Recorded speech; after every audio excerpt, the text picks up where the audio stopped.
Thai PM faces possible ouster from office in court case.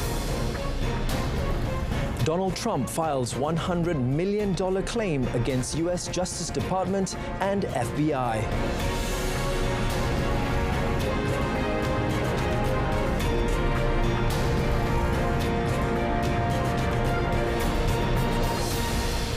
Good afternoon and Salam Malaysia Madani. My name is Darryl Baptist and this is World Today. Today's broadcast begins with news from our neighbouring ASEAN country, Thailand, where Thai Prime Minister Srettha Thavisin could be thrown out of office this week when the country's constitutional court rules on his appointment of a cabinet minister with a criminal conviction.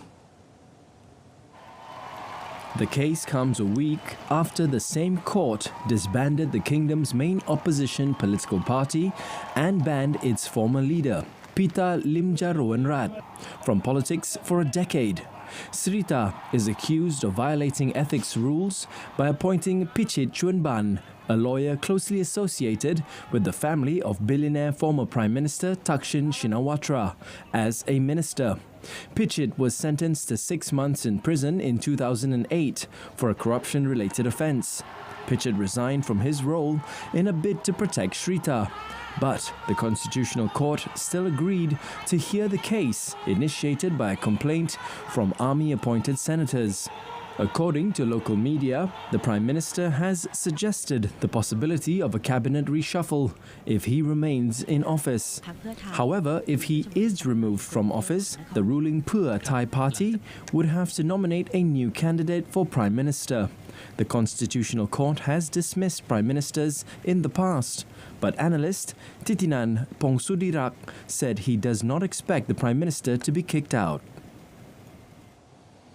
Further north in Myanmar, the United Nations condemned what it called the deeply concerning trend of spiraling violence in the country where civilians are caught between the junta and ethnic minority groups. Deputy spokesperson for UN Chief Farhan Haq said the UN condemns in the strongest terms the escalation of the violence that has led to heavy civilian casualties in the country in recent weeks. He said there had been alarming reports of civilians being killed in the towns of Mang Dao in Rakhine State and Lashio in Shan State while attempting to flee fighting. He noted that such incidents are part of a deeply concerning trend and intensifying conflict, with civilians bearing the brunt of a conflict that has offended millions of lives. The UN reminded all parties to the conflict of their obligations under international humanitarian law to protect civilians and civilian property. Farhan Haq said the parties should also allow all communities safe access to humanitarian assistance, adding that 18.6 million people, including 6 million children, need this aid. Since the 2021 coup, Myanmar has been mired in violent conflict between the army and its adversaries, from the political opposition and ethnic minorities. Russian President Vladimir Putin has ordered his army to dislodge Ukrainian troops that entered Russian territory, as authorities said over 120,000 people had been evacuated away from the fighting. Kyiv launched a surprise offensive into Russia's western Kursk region last Tuesday, capturing over 24 settlements in the most significant cross-border attack on Russian soil since World War II. Ukraine's military chief, Oleksandr Syrsky, told President Volodymyr Zelensky that his troops now control about 1,000 square kilometers of Russian territory and are continuing offensive operations. Kursk Regional Governor Alexei Smirnov said some 121,000 people have fled the region since the start of the fighting, which has killed at least 12 civilians and injured 121 more. Authorities in Kursk announced that they were widening their evacuation area to include a district with some 14,000 residents. The neighboring Belgorod region also said it was evacuating a new border district. Smirnov said Ukraine has pierced into the region by at least 12 kilometers and has captured 28 towns and villages, with the new front 40 kilometers long. But Siersky said that as of now, about 1,000 square kilometers of Russian territory are under control, suggesting the area captured is more than twice as large. Over in the U.S., Donald Trump has filed a $100 million claim against the U.S. Justice Department, alleging the 2022 FBI raid on his Florida home to recover classified documents was political persecution. The claim, which was filed last week but only came into light yesterday, accused Attorney General Merrick Garland and FBI Director Christopher Wray of seeking to injure the former president. Trump was charged in Florida with 31 counts of willful retention of national defense information for refusing to return top-secret documents taken from the White House when he left office. A federal judge dismissed the case last month on the grounds that special counsel Jack Smith, who brought the charges, was unlawfully appointed. FBI agents acting on a search warrant approved by a federal judge raided Trump's Mar-a-Lago residence on 8 August 2022. To recover classified documents, including records from the Pentagon and Central Intelligence Agency, which were allegedly being kept unsecured at his home.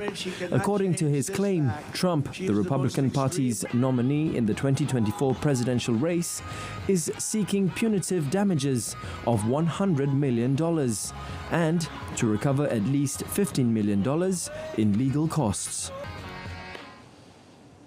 While Trump seeks justice, so do hundreds of student protesters in Bangladesh who rallied in the capital Dhaka demanding former Prime Minister Sheikh Hasina face trial. Hasina, 76, fled by helicopter to neighboring India a week ago as protesters flooded Dhaka's streets in a dramatic end to her iron-fisted tenure.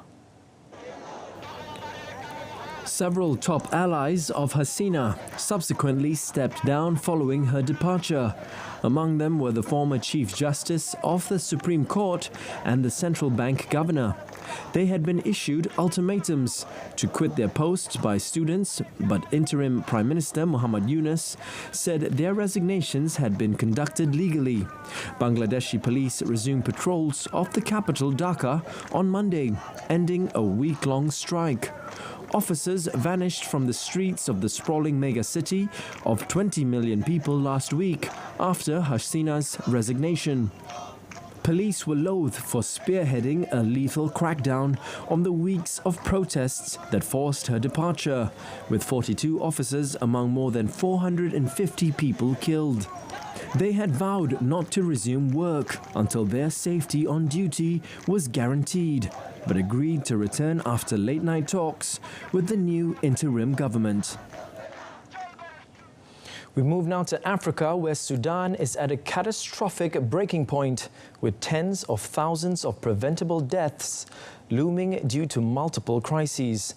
The International Organization for Migration said famine and floods were adding to a catalogue of challenges facing millions of people in the war-torn country amid the world's largest displacement crisis. The organization said these conditions will persist and worsen if the conflict and restrictions on humanitarian access continued. It stressed that the situation was at a breaking point, a catastrophic, cataclysmic breaking point. It said without an immediate, massive and coordinated global response, the world risks witnessing tens of thousands of preventable deaths in the coming months. War has raged since April last year between the Sudanese army under Abdel Fattah al-Burhan and the paramilitary Rapid Support Forces, led by his former deputy, Mohamed Hamdan Daglo. According to the UN, conflict has left tens of thousands dead. The International Organization for Migration said new figures showed more than 10.7 million people are internally displaced within Sudan, with many uprooted several times over. Meanwhile, 2.3 million have fled across the borders into neighboring countries. On a related note, the United States has insisted it would press ahead with convening ceasefire talks this week on the devastating conflict in Sudan, even if the Sudanese government is a no-show. The United States last month invited Sudan's warring sides to ceasefire talks, co-hosted with Saudi Arabia and Switzerland. The talks at an undisclosed location in Switzerland are scheduled to start tomorrow and could last up to 10 days. While the Rapid Support Forces swiftly accepted the U.S. invitation, the Sudanese government has voiced concerns over Washington's approach and has given no confirmation on its participation. We will launch these efforts on August 14th with our partners. As I said, we will not be able to do in-person mediated talks with the parties if the parties are not there, even if one party is not there. So if we continue to be in a situation where SAF is not committed to the process, we will draw on the partnerships and consultations that got us here, focus on the international and regional roadmap, working with many of the people who have, countries and multilaterals that have been most intensely engaged in trying to solve this crisis. More updates from Africa. Paul Kagame was sworn in for another 5-year term as Rwanda's president after winning a landslide election victory last month. Kagame, who ran under the banner of the Republic, or rather the ruling Rwandan Patriotic Front, or RPF, in the election on 15th July, won with more than 99% of the vote after beating his challengers Frank Habineza of the opposition Democratic Green Party of Rwanda and independent candidate Philippe Mpayimana. Several dozen heads of state and other dignitaries from African nations attended the inauguration ceremony at a packed 45,000-seat stadium, where crowds had started gathering from the early morning. Kagame took the oath of office before Chief Justice Faustin Ntezilyayo, pledging to preserve peace and national sovereignty, consolidate national unity. In his inaugural speech, Kagame described the ceremony as a day of renewal and gratitude. Kagame noted that Rwanda's achievements have surpassed expectations. Kagame, who also serves as the chairman of the RPF, has been president since 2000. He was re-elected in 2003, 2010 and 2017 presidential elections.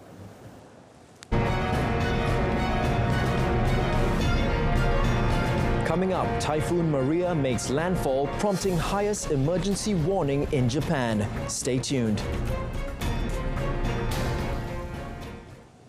But before that, we go to London, where a 32-year-old man has been arrested after an 11-year-old girl was seriously injured in a stabbing incident in Leicester Square in the city centre. London's Metropolitan Police said that officers are not looking for anyone else in connection with the attack. Police said the young victim will require further treatment in hospital, but her condition is not life-threatening. They added that the girl's 34-year-old mother also suffered minor injuries. Detective Chief Superintendent Christina Jessa said an urgent investigation is now ongoing and detectives are working to establish the details around exactly what happened. Jessa also said that while the authorities continue to work to establish the suspect's motive, at this stage there was nothing to indicate the attack was terror-related. The incident comes exactly 2 weeks after the knife attack in Southport, northwest England, in which 3 girls were killed and 8 other children injured, as well as 2 adults. The mass stabbing sparked riots across England after rumours online that the attacker was a Muslim asylum seeker. The rumours were false information, as a British-born teenager was charged with murder and attempted murder for the case. In Hong Kong, the top court has unanimously dismissed the bid to overturn the convictions of media tycoon Jimmy Lai and 6 other pro-democracy campaigners for an unauthorized assembly in 2019. Lai and 6 others had been found guilty of organizing and participating in an unauthorized assembly in August 2019 during months-long pro-democracy protests in the China-ruled city. While a lower court had overturned their conviction for organizing the assembly, but their conviction for taking part in an unauthorized procession was upheld. Their appeal centered on whether the conviction was proportionate to fundamental human rights protections, a principle set down in 2 non-binding decisions of Britain's Supreme Court, known as operational proportionality. Chief Justice Andrew Cheung and Judge Roberto Ribeiro wrote in the main judgment that the 2 UK decisions should not be followed in Hong Kong, as there are differences between the legal frameworks for human rights challenges in Hong Kong and the UK. More tragic news, this time from India, where doctors in government hospitals across several states halted elective services indefinitely to protest the rape and murder of a young medic. The 31-year-old woman's brutalized body was found bearing multiple injuries on Friday in a state-run hospital in West Bengal's Kolkata, where she was a resident doctor. A subsequent autopsy conducted on the victim confirmed sexual assault and homicide. According to local media reports, the police have detained a man who worked at the victim's hospital, helping people navigate bus queues. Demonstrations by doctors demanding justice and better workplace security that initially began in Kolkata have now spread to other parts of the country. Sexual violence against women is a widespread problem in India, with an average of nearly 90 rapes a day reported in 2022 in a country of 1.4 billion people. But doctors say they face additional threats of workplace violence from angry family members of patients, especially after delivering bad news. A survey by the Indian Medical Association found 75% of doctors in India had faced some form of violence. And now our story on Typhoon Maria, which made landfall in Japan on Monday, prompting officials to issue the highest level 5 emergency warning to thousands in northeastern of the country. The typhoon is the first tropical storm to make landfall on the Japanese archipelago this year. Several houses in the prefecture were flooded, prompting some municipalities to issue evacuation orders for residents. According to public broadcaster NHK, Kuji City in Iwate Prefecture issued the highest warning to 8,300 residents after officials decided to have an emergency water release at the city's Tak Dam. The typhoon has brought a record 471 millimeter or 18.5 inches of rain in 48 hours up until Monday's morning in Kuji City, the most since record-keeping began by the Japan Meteorological Agency. Weather officials have called on locals to stay vigilant for mudslides, flooding, strong winds and high waves. Still with weather updates, last month was the hottest July on record worldwide, making it the 14th straight record-breaking month.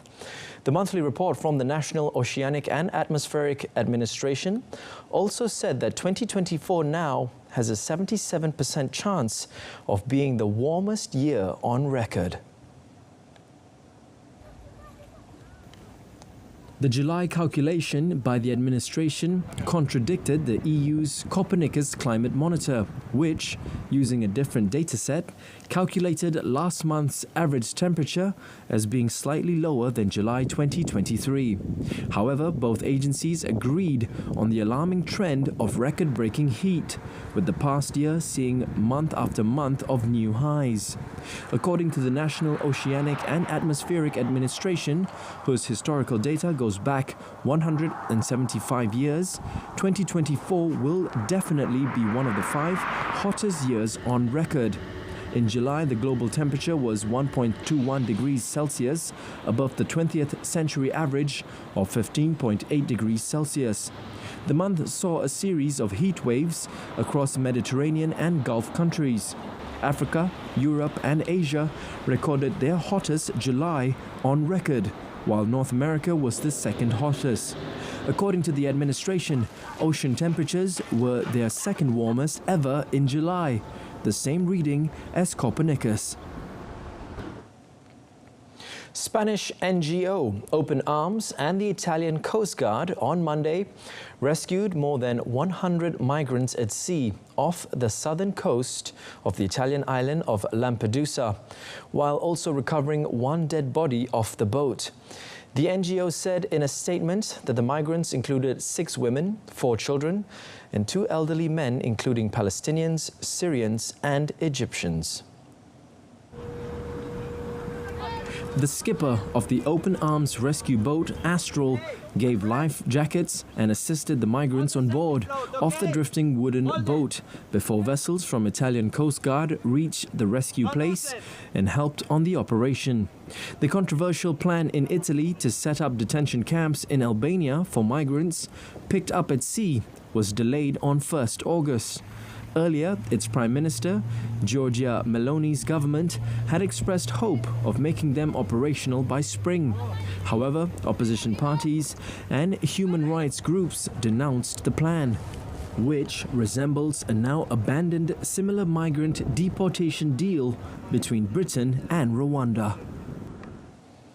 In neighbouring Greece, a massive wildfire in Athens, northeastern suburbs, has forced thousands of residents to flee their homes and sparked a Greek governmental appeal for international help. In unprecedented scenes in the Greek capital, residents wearing masks against the choking smoke were desperately dousing their homes with water hoses in the leafy suburbs of Nia and Palaia Penteli, as well as Vrilisia, to protect them from fire. Smoke drifted through central Athens as thick grey clouds engulfed Mount Pentelikon, which is known for yielding the marble used in the Acropolis and other ancient buildings. The fire gutted a sports hall in Nia Penteli, apart from many homes and businesses in the surrounding area. The National Observatory, Greece's foremost institute monitoring natural hazards, narrowly escaped. The observatory website said 10,000 hectares had been devastated by the blaze. Following this development, Greece formally called for EU assistance. EU spokesman Balazs Ujvari said the EU civil protection mechanism was activated upon request of the Greek authorities. He added that Italy, France, the Czech Republic and Romania were sending units to provide assistance. The U.S. Geological Survey, or USGS, confirmed an earthquake of magnitude 4.4 struck the Los Angeles area on Monday. Aerial video showed groups of people outside buildings following the earthquake. It was felt in nearby cities, Pasadena and Glendale, and all the way to the coastline in areas such as Manhattan Beach and El Segundo. The quake was at a depth of 12.1 kilometer, and the shaking was felt throughout the Los Angeles area. In Pasadena, aerial views also captured a water pipe burst from the side of Pasadena City Hall, with fire crews on scene. According to local media, one person was also trapped in an elevator at the City Hall, but was quickly taken out.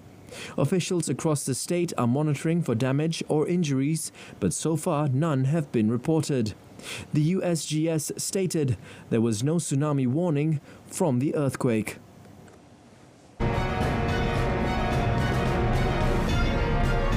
Up next, Atletico Madrid signs Alvarez from Manchester City.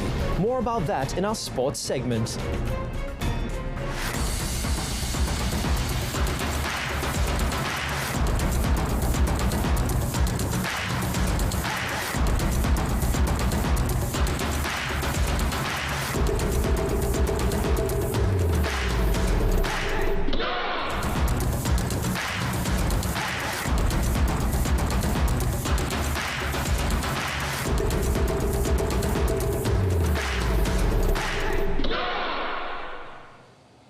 Welcome back. This is our sports segment.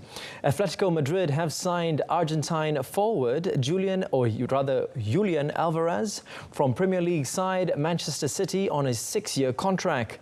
Financial details about the transfer were not disclosed by either club, but British media reported that the deal was worth around 75 million euros plus 20 million euros in potential add-ons. The 24-year-old Argentina international's exit marks a record sale price for City, eclipsing the £50 million Chelsea paid for winger Raheem Sterling in 2022. Alvarez joined City from Argentine club River Plate in 2022 for £14 million and has scored 36 goals in 103 appearances for manager Pep Guardiola's side. He has won the Premier League twice and the Champions League, FA Cup, Super Cup and Club World Cup all once. He also won the 2022 World Cup with Argentina and the Copa America earlier this year. Atletico manager Diego Simeone has been on the lookout for a centre-forward since Alvaro Morata's move to AC Milan last month. In cycling, Dutch rider Charlotte Kool raced to victory following a bunched sprint finish at the first stage of the Women's Tour de France on Monday. Kool, who was born in North Holland, took the yellow jersey on home soil as the Women's Tour got underway in the Netherlands with a 123-kilometre flat ride from Rotterdam to Hague. Topping 60 kilometers per hour as she crossed the line, Kool claimed her maiden tour with an unstoppable surge in the last 100 meters to complete the stage in a time of 2 hours 47 minutes and 40 seconds. Finland's Anni-Iina Othosalo of UNO-X and Italian Elisa Balsamo of LIDL Track completed the podium. There was drama at 69 kilometers still to go when a mass crash in the middle of the peloton brought dozens of riders to a halt on a bridge near the Meuse River. Thankfully, none of the competitors were seriously hurt and all were able to remount their bikes and take off again in pursuit of the front half of the peloton. 2 stages will be raced today. The first over 69.7 kilometers from Dordrecht back to Rotterdam across the Dutch flatlands, followed by a 6.3-kilometer individual time trial. The race finishes on Sunday at Alpe d'Huez, a ski resort in southeastern France. And that wraps up our bulletin this afternoon. In our top story today, Thai PM faces possible ouster from office in court case. Do join us again this evening on TV1 and Saluran Berita RTM. Alternatively, you can also stream us online on RTM Click's website and mobile app. Till then, I'm Daryl Baptist, Malaysia Madani, Jiwa Merdeka. Now it's back to you, wherever you may be. Thank you for watching. Goodbye.